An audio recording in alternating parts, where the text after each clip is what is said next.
കുഞ്ഞും ആരോഗ്യമുള്ള കുഞ്ഞിനെ നീ പ്രസവിച്ചുകൊണ്ട് ആരോഗ്യമുള്ള കുഞ്ഞിനെ പ്രസവിച്ചുകൊണ്ട് അമ്മയും കുഞ്ഞും ആരോഗ്യമായിരിക്കാൻ കർത്താവിൻ്റെ നാമത്തെ ആശീർവദിക്കുന്നു. കർത്താവെ, ഔഷപിതാവിനെ പോലെ ഒരു കുടുംബം പോറ്റുന്നതിന് വേണ്ടി രാവും പോയനും കഷ്ടപ്പെടുന്ന ഭർത്താക്കന്മാരുണ്ട് ഈശോയെ, കുടുംബനാഥന്മാരുണ്ട് ഈശോയെ. അവർ കുഞ്ഞുങ്ങളെയും ജീവിത പങ്കാളിയും കാണാതെ പോലെ കർത്താവെ അവർ ജീവിതകാലം മുഴുവൻ അധ്വാനിക്കുന്നവരുണ്ട് ഈശോയെ. ആ ജീവിതത്തിൻ്റെ ഒരു പ്രത്യേക ഘട്ടങ്ങളിൽ കർത്താവെ താരം എന്തിനു വേണ്ടി അധ്വാനിക്കുന്നത് പോലും അറിയാൻ പാടില്ല അധ്വാനിക്കുന്നവരുണ്ട് ഈശോയെ. അവർക്കെല്ലാം ആത്മശക്തി കൊടുക്കണമേ. അവർ സഹിക്കുന്ന സഹനങ്ങൾ കർത്താവെ നിൻ്റെ പ്രത്യേക സന്ധിപ്പ് നൽകിക്കൊണ്ട് അവരെ നിലനിർത്തണമേ. അവരുടെ മനസ്സ് പതറിയിട്ടുണ്ടെങ്കിൽ, പ്രാർത്ഥനാ ജീവിതം തകർന്നു പോയിട്ടുണ്ടെങ്കിൽ അതെല്ലാം സ്വരുക്കൂട്ടി എടുത്തുകൊണ്ട് അവരെ നീ ഏറ്റെടുക്കണമേ എന്ന് പ്രാർത്ഥിക്കാൻ വേണ്ടി ഞാൻ അവർക്ക് വേണ്ടി മാധ്യസ്ഥം വഹിക്കുന്നു.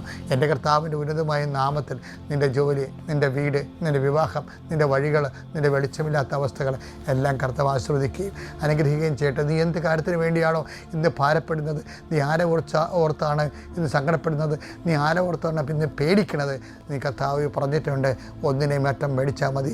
ഇത് ആരെ പേടിക്കണമെന്ന് ഞാൻ പറയാം. കൊന്നതിന് ശേഷം തള്ളിക്കളയാൻ, നരകത്തെ തള്ളിക്കളയാൻ കഴിയുന്നവനെ പേടിക്കാൻ പറയുമ്പോൾ യേശു ക്രിസ്തുവിനെ മാത്രം പേടിച്ചാൽ മതിയെന്ന് നിന്നോട് നിൻ്റെ വിശ്വാസം പറയുന്നുണ്ടെങ്കിൽ ദൈവപൈതരെ നീ അതിനെ ഈശോയെ മാത്രം പേടിച്ചുകൊണ്ട് ബാക്കിയെല്ലാം ഭയം നീക്കി കളയട്ടെ. എല്ലാം I will come with wherever you go. നീ എവിടെ പോയാലും ഞാൻ നിൻ്റെ കൊണ്ടായിരിക്കുന്ന അളിച്ച കർത്താവ് തന്നെ പറഞ്ഞ അലൈക്കുസ്ലാമ, ഇതാ സമാധാനം നിന്നോട് കൂടെ എന്ന് പറഞ്ഞ കർത്താവ് തന്നെ നിന്നോട് ചെയ്യുന്നു. ഭയപ്പെടേണ്ട, ഞാൻ നിന്നോട് കൂടെ ഉണ്ടെന്ന്. ആ വാക്ക് കർത്താവ് പാലിക്കും. അവസാനം വരെ പാലിക്കും, മരണം വരെ പാലിക്കും, നിത്യത വരെ പാലിക്കും. ആ പാലിക്കുന്ന വചനത്തെ വിശ്വസിച്ചുകൊണ്ടാണ് ഞാനും നീയും ജീവിക്കുന്നത്. നിൻ്റെ ജീവിതം, എൻ്റെ ജീവിതം പരിശുദ്ധമായ ജീവിതം പോലെ അവസാനം വരെ ദൈവത്തെ നിറയട്ടെ.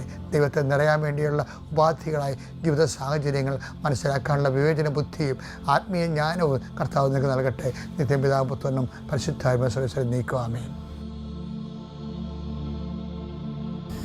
എൻ്റെ പ്രിയപ്പെട്ടവരെ, പിന്നെ ചിലരൊക്കെ വന്ന് എന്നോട് പറയേ, എൻ്റെ മകൻ അങ്ങനെ ചെയ്യത്തില്ല അച്ഛാ, അവനാരോ കൂട്ടുകാരെ ചതിച്ചതാണ്, അവൻ്റെ കയ്യിൽ നിന്ന് പോലീസ് കഞ്ചാവ് പിടിച്ചെടുത്തെന്നൊക്കെ പറയും.